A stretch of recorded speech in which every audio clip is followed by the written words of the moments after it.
안녕하세요. 하늘소리교회 이모상 목사입니다. 오늘 나눌 말씀은 누가복음 9장 49절에서 56절의 말씀입니다. 요한이 여짜오되 주여 어떤 사람이 주의 이름으로 귀신을 내쫓는 것을 우리가 보고 우리와 함께 따르지 아니하므로 금하였나이다. 예수께서 이르시되 금하지 말라. 너희를 반대하지 않는 자는 너희를 위하는 자니라 하시니라. 예수께서 승천하실 기약이 차감해 예루살렘을 향하여 올라가기로 굳게 결심하시고 사자들을 앞서 보내심에 그들이 가서 예수를 위하여 준비하려고 사마리아인의 한 마을에 들어갔더니 예수께서 예루살렘을 향하여 가시기 때문에 그들이 받아들이지 아니하는지라. 제자 야고보와 요한이 이를 보고 이르되 주여 우리가 불을 명하여 하늘로부터 내려 저들을 멸하라 하기를 원하시나이까. 예수께서 돌아보시며 꾸짖으시고 함께 다른 마을로 가시니라. 아멘. 예수님의 제자들은 예수님의 말씀을 제대로 이해하지 못한 채 예수의 제자라는 그 이름이 자신들의 지위와 자격과 능력이 된다고 생각했습니다. 그래서 예수님께 부여받은 권능과 능력을 자기가 결정하고 자기 마음대로 행사할 수 있다고 생각해버렸죠. 주님은 제자들의 그런 마음을 아시고 제자들에게 믿음이 없고 패역한 세대라 말씀하시면서 책망하셨습니다. 그리고는 예수님께서 십자가에 죽으실 것과 예수를 따르는 길이 십자가를 지는 길이다 라는 것을 가르쳐 주셨죠. 그러나 제자들은 이것을 받아들이고 싶지 않았습니다. 그래서 아무 말도 하지 않았던 거죠. 제자들이 그렇게 잘못된 이해를 가지고 있었고 잘못된 기대를 가지고 있었다는 것을 보여주는 것이 제자들끼리 누가 더 높으냐 하는 것으로 논쟁을 했던 일입니다. 주님은 제자들의 마음을 아시고 어린아이 하나를 데려다 곁에 세우시고는 어린아이를 영접하는 것이 곧 예수님과 하나님을 영접하는 것이라고 말씀하셨습니다. 이것은 어린아이 앞에서도 겸손할 수 있는 존재가 되어야 한다 말씀하신 것이었죠. 여기에서 어린아이 앞에서도 겸손할 수 있다는 것은 결국 어린아이와 같은 존재가 된다는 것을 의미하는 것이고, 어린아이와 같이 된다는 것은 어떤 순수해진다 이런 것이 아니라 전적인 의존의 상태, 스스로의 운명을 하나님께 맡기지 않으면 생존 그 자체가 불가능한 존재, 존재의 의미가 없는 그런 존재가 된다는 것을 의미했습니다. 그러나 제자들은 여전히 예수님의 말씀을 오해하고 있었고 제자들의 잘못된 오해와 잘못된 기대를 보여주는 사건들이 오늘 함께 읽은 말씀에도 이어지고 있습니다. 첫 번째 이야기는 요한이 어떤 사람이 예수님의 이름으로 귀신을 내쫓는 것을 보았는데 우리를 따르는 사람이 아니라서 금하였다라는 이야기를 예수님께 하는 장면입니다. 누가복음 9장 49절입니다. 요한이 여짜오되 주여 어떤 사람이 주의 이름으로 귀신을 내쫓는 것을 우리가 보고 우리와 함께 따르지 아니하므로 금하였나이다. 지금 요한이 하는 말은 제자들끼리 누가 더 크냐라고 논쟁했던 것과 크게 다른 것이 아닙니다. 제자들 내부에서도 더 높은 지위를 차지하려고 했던 그런 이기적인 교만이 외부인을 배척하는 태도로 이어졌던 것이죠. 지금 요한은 예수님의 이름을 빙자해서 세력을 모으고 영향력을 확장시키는 일에 관심이 있는 것입니다. 예수님을 따르는 것에 관심이 있는 것이 아니라 자신의 영향력을 키우는데 관심이 있었던 것이죠. 그래서 예수님은 이를 금하지 말라라고 말씀하시면서 너희를 반대하지 않는 자는 너희를 위하는 자다라고 말씀하십니다. 누가복음 9장 50절입니다. 예수께서 이르시되 금하지 말라. 너희를 반대하지 않는 자는 너희를 위하는 자니라 하시니라. 네 편 내 편 가르지 말라는 것입니다. 이어서 기록되는 내용도 마찬가지입니다. 예수님께서 예루살렘으로 올라가시려고 결심하신 후에 밤에 보낼 숙소를 찾는 사자들을 앞서 보내셨는데 사자들이 예루살렘으로 가는 길목에 있는 사마리아인의 마을에 들어가게 되죠. 누가복음 9장 51절에서 52절입니다. 예수께서 승천하실 기약이 차감해 예루살렘을 향하여 올라가기로 굳게 결심하시고 사자들을 앞서 보내심에 그들이 가서 예수를 위하여 준비하려고 사마리아인의 한 마을에 들어갔더니, 예수님께서 승천하실 기약이 차갔다라는 말은 예수님께서 십자가에 못 박히실 날이 멀지 않았다, 다가오고 있다, 이런 의미입니다. 예수님께서 이제 예루살렘으로 가시는데 밤에 묵을 숙소를 위해서 사자들이 사마리아인의 마을에 갔더니 사마리아인의 사람들이 예수님께서 예루살렘으로 가시는 이유로 거절합니다. 누가복음 9장 53절입니다. 예수께서 예루살렘을 향하여 가시기 때문에 그들이 받아들이지 아니하는지라. 이런 사마리아인들의 반응은 오랜 세월 동안 이어져 왔던 유대인들과 사마리아인들 사이의 증오와 반감이 드러나는 것이라고 할 수 있습니다.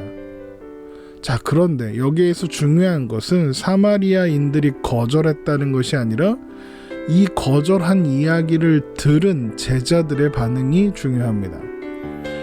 사마리아인들이 거절했다는 이야기를 듣고 야고보와 요한 형제가 불을 명하여 하늘로부터 내려서 그 마을을 멸하라고 할까요? 라고 나서는 거죠. 누가복음 9장 54절입니다. 제자 야고보와 요한이 이를 보고 이르되 주여 우리가 불을 명하여 하늘로부터 내려 저들을 멸하라 하기를 원하시나이까. 야고보와 요한이 자신 있게 이런 말을 하는 것은 예수님께서 제자들에게 전도하러 보내실 때 그들을 받아들이지 않는 마을이 있으면 그저 떠나되 심판에 대한 경고로서 발에서 먼지를 떨어버리라 라고 하셨던 그 말씀을 떠올렸기 때문일 겁니다. 그런데 야고보와 요한이 원하는 것은 발에서 먼지를 떠는 것이 아니라 마을을 먼지로 만들어 버리고 싶어 하는 거죠.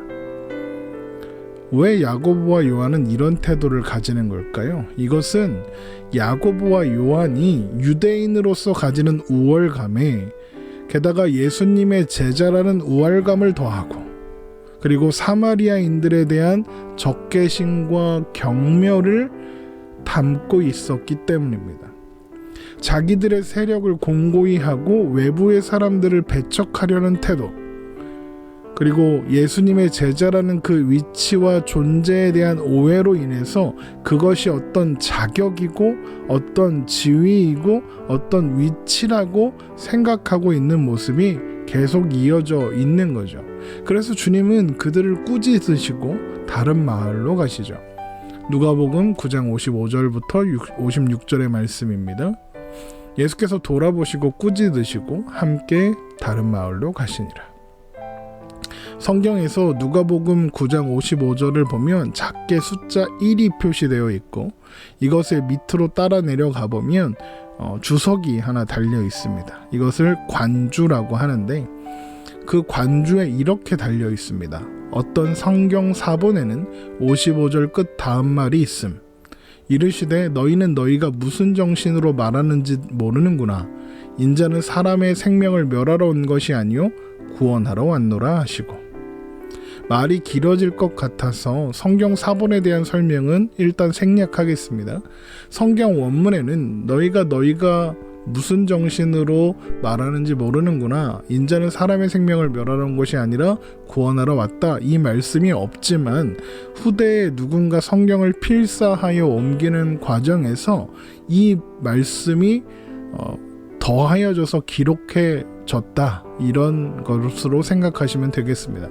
그럼에도 불구하고 예수님께서 지금 하셨다는 이 말, 너희는 너희가 무슨 정신으로 말하는지 모르는구나 라는 것은 어떻게 보면 제자들의 상태에 대한 정확한 묘사처럼 보입니다. 제자들은 예수님께서 하시는 말씀, 그리고 예수님께서 보여주신 기적과 예수님께서 행하신 모든 일들을 하나도 제대로 이해하지 못하고 있었습니다. 게다가 자기들이 뭐라고 마음대로 불을 하늘에서 내리겠다 이렇게 이야기합니까? 제자들에게 그런 능력이 있습니까? 없죠. 귀신을 제어하고 병을 고치는 능력이 어디서부터 왔습니까? 제자들 것이었습니까? 아니죠. 예수님께서 주신 능력입니다. 받은 것인 줄 모르고 까불다가 아버지가 데려온 귀신 들린 소녀를 고쳐내지 못했던 것 아닙니까? 제자들은 예수님의 영광과 권세와 능력이 자기들 거라고 착각하고 있을 뿐만 아니라 예수님께서 왜 그런 기적들을 행하시는지, 그 기적들을 통해서 무엇을 보여주려 하시는지 전혀 이해하지 못하고 있는 겁니다. 그러니 자기들이 무슨 말을 하는 줄도 모르고 말하고 있는 거죠. 또한 예수님께서 그런 말씀을 하셨을 법합니다. 요한복음 3장 16절을 보겠습니다. 하나님이 세상을 이처럼 사랑하사 독생자를 주셨으니 이는 그를 믿는 자마다 멸망하지 않고 영생을 얻게 하려 하심이라. 이 말씀을 워낙 유명해서 다들 알고 계시지요. 그런데 그 다음 구절인 요한복음 3장 17절은 의외로 잘 모르는 사람이 많더라고요. 요한복음 3장 17절입니다. 하나님이 그 아들을 세상에 보내신 것은 세상을 심판하려 하심이 아니요 그로 말미암아 세상이 구원을 받게 하려 하심이라. 예수님은 세상을 구원하사 하나님 나라를 이루기 위하여 오신 분입니다. 그런데 그 나라를 이루시는 방법으로 예수님을 반대하는 자들을 멸하여 멸망시키시는 어떤 힘과 전쟁과 심판을 사용하지 않으십니다. 예수님은 그 나라를 세우시기 위하여 죽으실 겁니다. 십자가의 대속의 죽음을 죽으실 거죠. 마태복음 20장 28절의 말씀입니다. 인자가 온 것은 섬김을 받으려 함이 아니라 도리어 섬기려 하고 자기 목숨을 많은 사람의 대속물로 주려 함이니라. 우리는 이것을 변화산상에서 모세와 엘리야와 예수님이 나눈 대화를 통해서도 확인했고, 귀신 들린 소녀를 고쳐내지 못한 제자들을 책명하신 그 말씀에서도 확인했었습니다. 그러나 제자들은 여전히 이해하지 못하고 있는 것이죠. 아니, 알고 싶지도 않고 듣고 싶지도 않아 하는 것 같습니다. 왜 그들은 예수님의 이런 가르침을 거절하고 있는 걸까요? 말씀은 사마리아인들이 예수님을 거절한 것처럼 보이지만 사실은 제자들이 예수님을 거절하고 있는 것입니다. 왜 제자들은 이런 태도를 보이는 걸까요? 그것은 예수님을 믿는 것으로, 예수의 제자가 된 것을 힘으로, 세력으로, 지위로, 어떤 세상적인 차원으로 보상을 받고 싶어서 그렇습니다. 힘으로 헤롯 왕을 몰아내고 로마를 몰아내고 새로운 나라를 예수님께서 세우시고, 그래서 제자들이 우의정 좌의정 해야 하니까요. 제자들은 예수님께서 이 땅에 오신 이유, 오셔서 이루시려는 일들을 전혀 이해하지 못하고 있는 것입니다. 오늘날 예수님의 복음을 다 알고, 예수님께서 이 땅에 오신 이유도 다 알고, 예수님께서 이 땅에 오셔서 이루신 일들을 다 아는 우리들은 다를까요? 오늘날 예수를 믿노라 하는 사람들은 다릅니까? 예수를 믿노라 하는 사람들이 기대하는 믿지 않는 사람들과의 뭔가 구별된 보상의 내용이 뭡니까? 다 세상적인 거죠. 성공, 돈, 명예 같은 어떤 세상적인 것들입니다. 그래서 우리는 믿고 너희는 믿지 않았다. 이것이 구별하고 갈라치는 기준이 되는 겁니다. 나는 의롭게 살고 너는 그렇지 않으니까 너는 벌 받아야 한다. 이런 식으로 보상을 요구하는 겁니다. 그러니까 그 끝에 어떤 태도를 갖게 되느냐? 세상이 그걸 인정해주지 않으니까 감히 우리를 무시해? 이런 태도로 가는 겁니다. 야고보와 요한이 하는 것처럼 하늘에서 불이 내려서 먼지로 만들어버리고 싶은 겁니다. 그런 마음, 그런 태도가 무엇으로 드러나고 있느냐? 지금 우리가 살고 있는 이 코로나19 시대에 코로나19가 전파될 우려가 있으니 제발 좀 모이지 말아달라라고 그러는데 몰래 모이고, 핸드폰 끄고 모이고, 모였는데 안 모였다고 거짓말하고, 당당하게 나는 코로나 안 걸린다, 코로나는 저주받는 거다, 백신 맞으면 짐승의 표를 받는 거다, 이딴 헛소리를 해대는 겁니다. 자기들이 무슨 말을 하는지도 모르고 떠들고 있는 거죠. 여러분, 우리는 세상과 다를 것 없었던 존재였습니다. 우리가 조금 먼저 은혜를 받고, 그래서 예수님을 알게 되었고, 예수님 앞으로 인도함을 받아 우리 안에 믿음이 시작되었을 뿐입니다. 그런 존재인 우리는 믿고 너희는 믿지 않았다, 이런 차별로, 이런 구별로 우리를 확인할 수 있겠습니까? 그렇지 않습니다. 예수님께서 기꺼이 이 땅에 오시고 십자가를 지신 것을 기억하며 우리가 져야 하는 십자가를 지고 주님 가신 길을 따라가야 하는 것이 우리들입니다. 예수님께서 제자들을 파송하시면서 이런 말씀을 하셨죠. 마태복음 10장 8절입니다. 병든 자를 고치며 죽은 자를 살리며 나병한 자를 깨끗하게 하며 귀신을 쫓아내되 너희가 거저받았으니 거저주라. 너희가 거저받았으니 거저주라. 이것이 제자들에게 하신 명령이고 또한 우리에게 주시는 명령이기도 한 거예요. 우리는 세상 앞에 설 때 내가 이 좋은 천국 복음을 전하러 왔는데 니네들이 뭔데 감히 나를 이렇게 대접하느냐, 이런 태도를 가질 수 없는 겁니다. 우리는 우리가 가진 것을 나누어 주는 것이 아니라 받은 것을 나누는 것이기 때문입니다.